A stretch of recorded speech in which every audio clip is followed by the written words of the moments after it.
नमस्कार दोस्तों, स्वागत है आपका हमारे YouTube चैनल में। आज आपके लिए लेकर आए हैं एक पारिवारिक कहानी जो आपको एकदम भाव विभोर कर देगी। आज की कहानी का शीर्षक है ननद। तो आइए कहानी शुरू करते हैं। मैं जब शादी होकर ससुराल आई तो मैंने देखा वहाँ पर मेरी बड़ी ननद का राज चलता है और हर कोई उन्हीं की बात मानता था। कोई उनके सामने किसी बात पर बहस नहीं करता था। मैंने अपने पति से बात करने की कोशिश की थी। उन्होंने यही कहा कि वह जो बोले वह काम कर दो, बाकी तुम्हें कुछ बोलने की ज़रूरत नहीं है। अगर वह गलत भी बोलेगी तो हाँ कह देना। मुझे यह समझ में नहीं आता कि ऐसा क्या है कि हर कोई उनसे डरता है। कोई भी उनको कुछ भी नहीं बोल सकता। वह रूठ जाती थी, यहाँ तक कि मेरे सास ससुर भी उनकी बातें मानते थे। वह जॉब करती थी, मुझे वह पत्थर दिल लगती थी। वे मुझसे ज़्यादा बात भी नहीं करती थी। उनका एक रूटीन बंधा था, उसमें कोई भी हस्तक्षेप नहीं कर सकता था।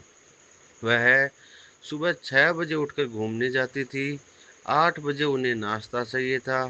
पेपर के साथ चाय नाश्ता करने के बाद 10 बजे ऑफिस जाती थी। ऑफिस से 4 बजे वापस आती थी और आकर कुर्सी पर आराम करती थी। शाम को टहलते निकलती, उसके बाद 9 बजे सो जाती थी। उनका पूरा रूटीन था और सब काम टाइम टेबल से ही करती थी। मगर वह घर का कोई काम नहीं करती थी। वह मिजाज बड़ी सख्त थी।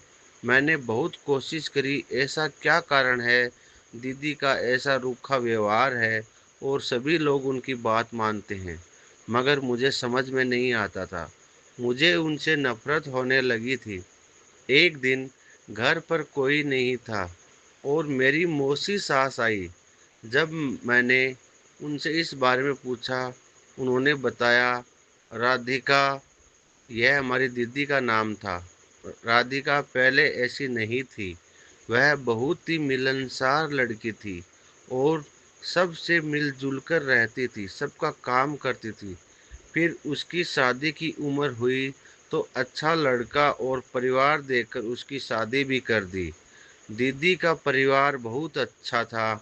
वो लोग दीदी को भी बहुत मानते थे, मगर 2 साल तक होने बच्चे नहीं हुए। दोनों ने डॉक्टरों से जांच कराई, तब पता चला कि दीदी के गर्भाशय में बीमारी है, जिस वजह से उन्हें बच्चे नहीं हो सकते। यह बात जानकर उनके पति और ससुराल वालों ने, जो दीदी को बहुत प्यार करते थे, दीदी के बिना उनका काम नहीं चलता था, उन्होंने दीदी को घर से निकाल दिया। घर से निकालने के बाद उनसे तलाक भी ले लिया। इस दौरान उन्होंने इतना कुछ सहा कि वह इतनी रूखी हो गई और किसी से बात नहीं करती। हमारी इतनी अच्छी राधिका, मिलनसार राधिका की जगह रूखी राधिका ने ले ली। सभी लोग इसलिए राधिका की बात मान लेते हैं क्योंकि वह अंदर से बहुत टूटी हुई है और आकाश भी उसको बहुत मानता है। उसने इसीलिए तुम्हें नहीं बताया कि तुम उसे बेचारी न समझो। नौकरी भी राधिका इसीलिए करती है कि कोई उसको बेचारी कहकर नहीं पुकारे, मगर उसके व्यवहार के लिए क्या करें यह किसी को समझ में नहीं आता। हम सब जानते हैं कि अंदर से वो बहुत ही मासूम है, मगर यह नहीं पता कि हमारी पहले वाली राधिका कैसे लाएं। मैंने जब यह बातें सुनी, तुम हो, मेरे मन में दीदी के लिए बहुत ही सम्मान पैदा हो गया कि यह सब दीदी अपने स्वाभिमान के लिए करती है, ताकि कोई भी उन्हें बेचारी ना कहे और वह सर उठाकर रहे। उसके बाद जब आकाश आए तो मैंने उनसे यह बात बताई कि मुझे मौसी से सब बात पता चल गई है। उस समय बात करते करते आकाश की आंखों से भी आंसू आ गए। मैं समझ गई थी वह अपनी बहन से बहुत प्यार करते हैं, मगर मुझे समझ में नहीं आ रहा था हम क्या करें जिससे दीदी के व्यवहार में थोड़ी नरमी आए। अब मैं उनसे ज़्यादा से ज़्यादा बात करने लगी।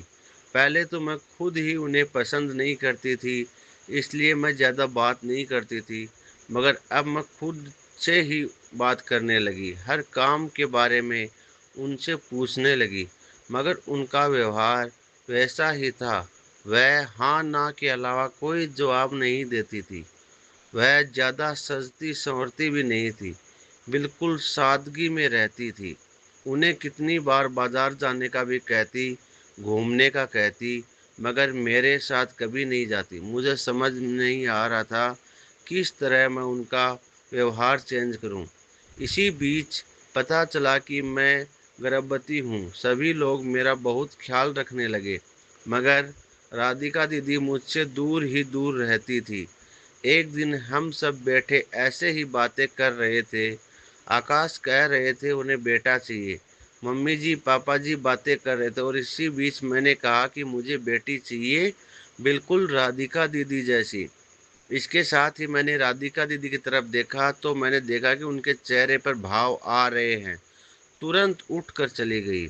सब ने समझा उसकी आदत है, पर मुझे रास्ता मिल गया कि मुझे क्या करना है। जब 9 महीने बाद मुझे प्यारी सी बिटिया हुई, सब लोग बहुत खुश हो गए।